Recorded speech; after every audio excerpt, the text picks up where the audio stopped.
Hey everyone, my name is Anton and welcome to me. No.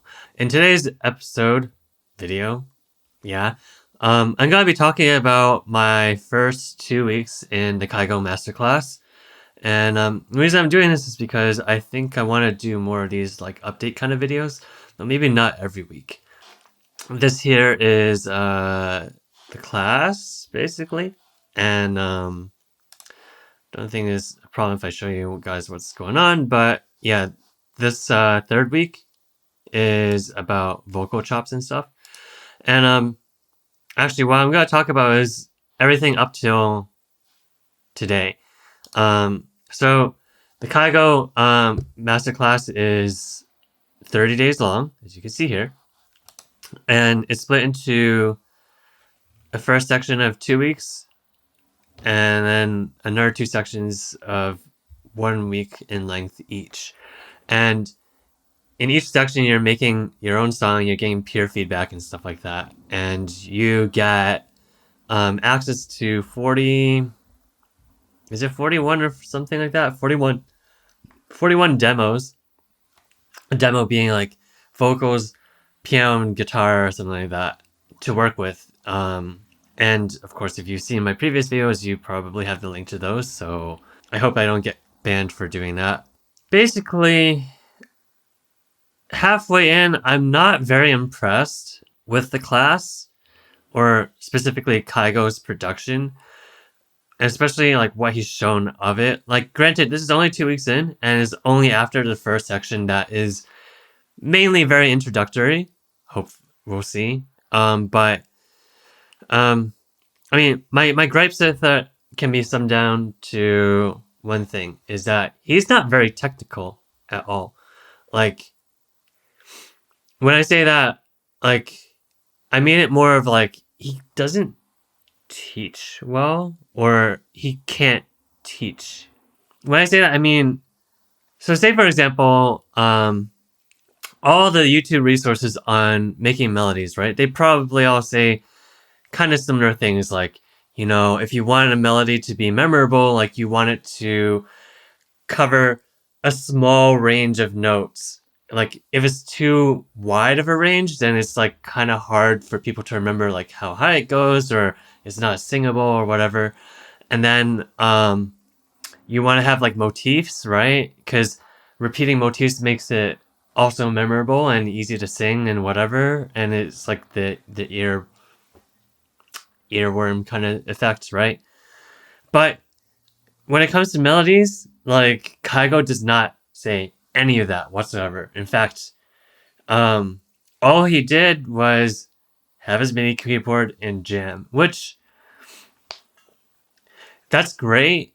I think that's why his music is so popular and why his music has heart, is because it's literally just him jamming. Like, there's a direct connection between the musical soul, or whatever you want to call it, through his arm, hands, fingers, and a MIDI keyboard. And that's it, right? That's like direct line connection. There's like nothing obfuscating the musical process there. Whereas like someone's telling you to, oh yeah, you should draw in your melody in the piano roll like one note at a time, and you know, make sure it's like not within the, like outside this range, and with these keys or whatever, and always staying on the grid. Like, that stuff is, I'm not saying that stuff isn't good, but it definitely has less heart than someone playing directly on a MIDI keyboard, and getting in their flow, right? Um, so I mean, in that sense, like, it's hard. You can't teach that. You can't teach how to jam. Like, jamming is just something that happens when you let go and you let your true self like express itself through the keyboard.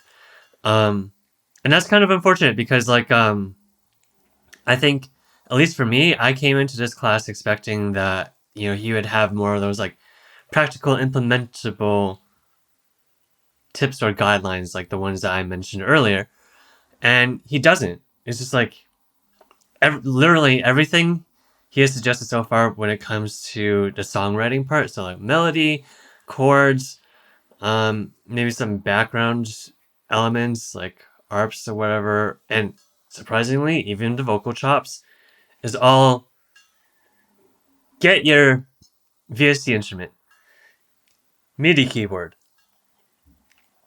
and jam. That's it. Like, I had this feeling like when he started on the chords and he was just jamming, and I was like, okay, melody, jamming, okay, I get that. And it got to the point where it was kind of ridiculous because he had an arp. For those of you who don't know, an arp is a kind of mode, or maybe I guess a kind of instrument that, like, if you play a chord, it'll play each note of that chord in an arpeggio, basically, automatically. So you don't have to key the rhythm of the arpeggio. Like, it does it for you. Just like if you hold a C major chord, it's like C, E, G, and it just keeps going back and forth until you release the chord, right? And the wild thing was, like, any sane person would have just drawn in piano roll those three notes, the C, E, and G, but he chose to play it through the MIDI keyboard and record the MIDI, and I'm like, that is so unnecessary. I mean, I get it.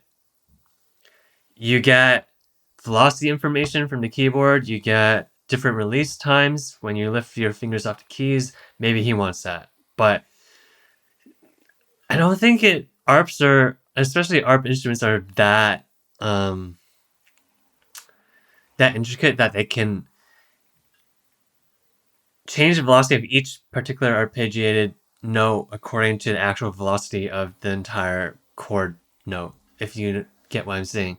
So, and then the thing I was looking forward to the most was, well, actually, one of the things was the vocal chops. And with vocal chops, yeah, I mean, like, he goes through and manually chops them up, which is actually smarter than automatic chopping, because automatic chopping is based on transients and not actual linguistic knowledge of the words that are being said. So good on him for that.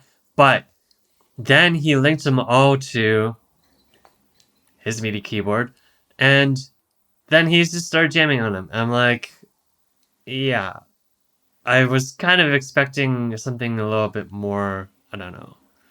I mean, he did provide some tips, like, he said there was like motifs and stuff like that. Finally, and to be fair, I guess that's how I do my vocal chops too. Is like I also slice them up, and then I just start playing around on the piano roll until I find something that sounds good. Because I don't think there's, at least not yet, I don't think there's any automated way of like coming with a good vocal chop like pattern. There should be. I'm pretty sure there is a semi-logical reason of why certain vocal chop patterns sound good and why others don't. But as far as I know, that VST does not exist. The other thing that I was looking forward to was his mixing and mastering, and unless if he does something this week or the next week, I'm just gonna be like, I don't know. Like, I can't say I was very happy with that, because that video was literally high cut, like every track, maybe a little bit of high shelf here and there. Okay, bounce to stems and send it off to mixing and mastering engineer. I'm like, yeah, but you're teaching us, and I'm watching you, so I know what I want to know, like, what you do for mixing and mastering, right? Like, I don't want to know that. You just send out to mixing and mastering engineer. Not everyone has access to that or wants to pay for such services, and some people want to do it themselves, right? And I'm that kind of person. That was actually, it was very disappointing. Long story short here is that I think Kygo is a very specific kind of producer, and it's that he is a very natural kind of producer that, like I said, relies heavily on jamming. Like, if he doesn't have a MIDI keyboard, like, I guess if you're on an airplane, like, he'd be fucked. Flat out. Unless if he knows, like, the mapping on his keyboard. to like the piano roll and stuff like that. But he relies heavily on jamming, so if you don't like to jam, this class is not for you. If you want to learn mixing and mastering, this class is not for you. As of me being 2 weeks in. So yeah, that's my low rant there. But hopefully that is helpful for you guys in making a decision whether you are going to take this class in the future or not, if it's still offered. Let me know what you guys think, and if you agree with me, or if I was being too harsh or whatever. And I will see you guys in the next video.